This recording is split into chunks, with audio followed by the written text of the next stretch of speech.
पछि इभेन्ट 2025 मा उपस्थित हुनुभएका सम्पूर्ण महानुभावहरुमा म वर्ल्ड नेवा अर्गनाइजेसन पोल्यान्ड च्याप्टरको अध्यक्ष अविनाश तमलको तर्फबाट हार्दिक धन्यवाद र नमन व्यक्त गर्न चाहन्छु।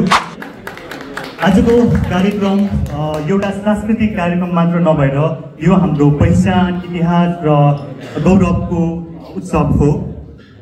तसर्थ यहाँहरू तपाईहरुले आफ्नो अमूल्य समय मिलाएर आइदिनु भयो, त्यसको लागि धेरै धेरै धन्यवाद।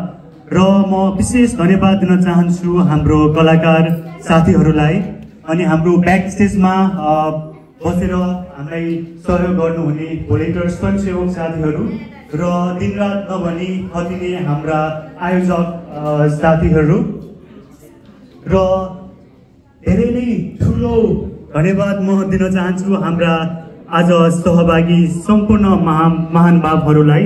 तपाईहरू बिना आजको कार्यक्रम एकदमै अधुरो हुने थियो, तर आज एकदमै सफल भएको मैले महसुस गरेको छु र यो कार्यक्रम स्मरणीय हुनेछ र यो पोल्यान्डमा पहिलो पटक हामीले नेवा कल्चर प्रोग्राम गरेका हौं।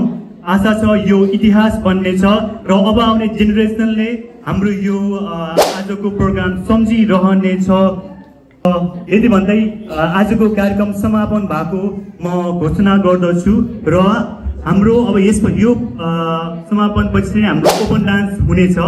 ओपन डान्स चाहिँ हामी सबैजना नाच्नुपर्छ। हाम्रो डीजे भाइ मणिराज हुनुहुन्छ, उहाँले गाना बजाउनुहुन्छ, नेवा गानाहरू। हामी सबैजना अघि जस्तै स्टेजमा आएर नाच्नेछौँ र 8 बजे हाम्रो डिनर हुन्छ। तपाईहरू खाना खाएर मात्र जानु होला र यदि ढिला भएको छ भने चाहिँ तपाईहरु खाना खाएर घर जान सक्नुहुनेछ।